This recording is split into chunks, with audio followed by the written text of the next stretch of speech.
हल्द्वानी में बुधवार को जिलाधिकारी के कैंप कार्यालय में एकजुट हुए गौला खनन संघर्ष समिति के पदाधिकारियों ने एक प्रदेश एक रॉयल्टी की मांग को लेकर विरोध प्रदर्शन किया। इस दौरान सैकड़ों की संख्या में इकट्ठे हुए खनन कारोबारियों ने जुलूस निकाला। साथ ही राज्य सरकार के खिलाफ जमकर नारेबाजी करते हुए अपनी मांगों को लेकर मुख्यमंत्री को संबोधित जिलाधिकारी को एक ज्ञापन सौंपा। वहीं हल्द्वानी से कांग्रेस विधायक सुमित हृदयेश ने प्रदर्शनकारी खनन कारोबारियों को अपना समर्थन दिया है। खनन कारोबारियों की मांग है कि राज्य में समान रूप से एक रॉयल्टी होनी चाहिए, जिसके आधार पर खनन कारोबार अपना कारोबार कर सकें। आपको बता दें, खनन स्वामी पिछले 3 महीने से एक प्रदेश एक रॉयल्टी सहित 7 सूत्रीय मांगों को लेकर हड़ताल पर हैं, जिससे सरकार को रोजाना करोड़ों रुपए के राजस्व का नुकसान रहा है। बावजूद इसके सरकार गंभीर नहीं है। इसको लेकर वाहन स्वामियों का कहना है कि यदि सरकार ने जल्द एक समान रॉयल्टी नहीं लागू की तो वह मुख्यमंत्री समेत संबंधित मंत्रियों के आवास का घेराव करेंगे। गौरतलब है कि गौला और नंधौर नदी में 10,000 वाहन और 15 से 20,000 मजदूर खनन का काम करते हैं, जिससे सरकार को भी करोड़ों रुपए का राजस्व मिलता है और बाजारों की अर्थव्यवस्था भी खनन कारोबार पर ही टिकी रहती है।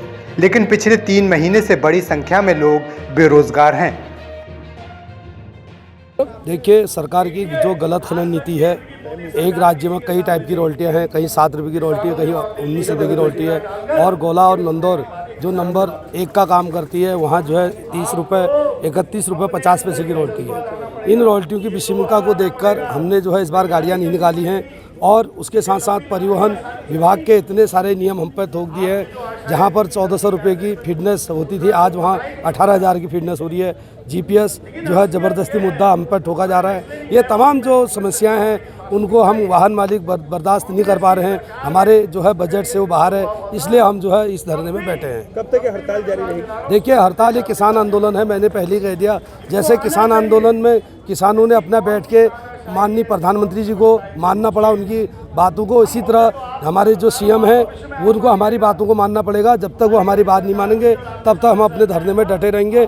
और हो सके अगर आज की बात इनके ध्यान में नहीं रही तो हम इनके घर का घेराव करेंगे खटीमा जाके, तब भी नहीं मानेंगे तो हम इनका जो है सीएम आवास का घेराव करेंगे। ये हमारे आगे के कार्यक्रम। कम से कम 5 करोड़ रुपए रोज का राजस्व का नुकसान हो रहा है, क्योंकि नंदौर है, कोसी है, दापका है, गौला है, जिससे सरकार को करोड़ों रुपए का रोज का राजस्व मिलता है। गाड़ियाँ चल रही होती तो टैक्स मिलता, फिटनेस के पैसे मिलते, इंश्योरेंस के पैसे मिलते, लेकिन क्या कहते हैं, सरकार का इस बातों में ध्यान नहीं है। सरकार का तो सिर्फ एक कामों में ध्यान है, समतलीकरण, पट्टे, रिवर ट्रेनिंग, अवैध खनन, जिसमें कमाई होगी सरकार की, ये पैसा सीधे राजस्व में जाता है। तो इसलिए इसमें जो है कोई काम नहीं हो रहा। नहीं तो हमारी गौला आज खुले हुए अक्टूबर, नवंबर, दिसंबर 3 महीने हो गए होते। कम से कम 5 करोड़ रुपए रोज का सरकार को नुकसान है। अब एक तरह तो सरकार ने रॉयल्टी 32 रुपये करी है, और जो खनन के पट्टे हैं, किसी की खनन की रॉयल्टी 9 रुपये है, किसी की 14 रुपये है।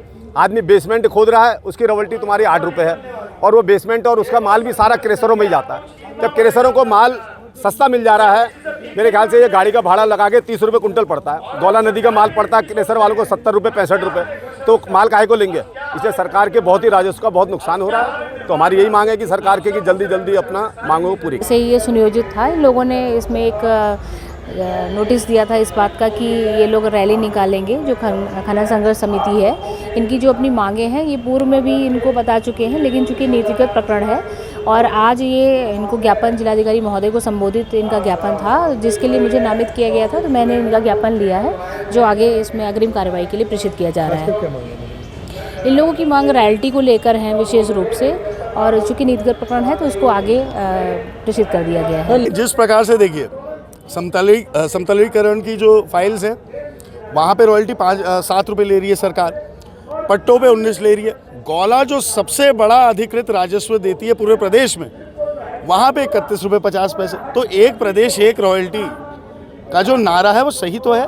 आखिरकार ज़बरदस्ती गौला के व्यापार को नष्ट करने की जो साजिश है, साजिश को हम लोग सफल नहीं होने देंगे, क्योंकि गौला हल्द्वानी की अर्थव्यवस्था से जुड़ी हुई सबसे महत्वपूर्ण कड़ी है और हल्द्वानी आर्थिक राजधानी है पूरे कुमाऊं की। अगर हल्द्वानी की मार्केट चौपट होती है, इसका मतलब यह है कि गौला चौपट हो चुकी है, और गौला को चौपट करने हम नहीं देंगे, तो इसलिए लड़ाई जारी रहेगी।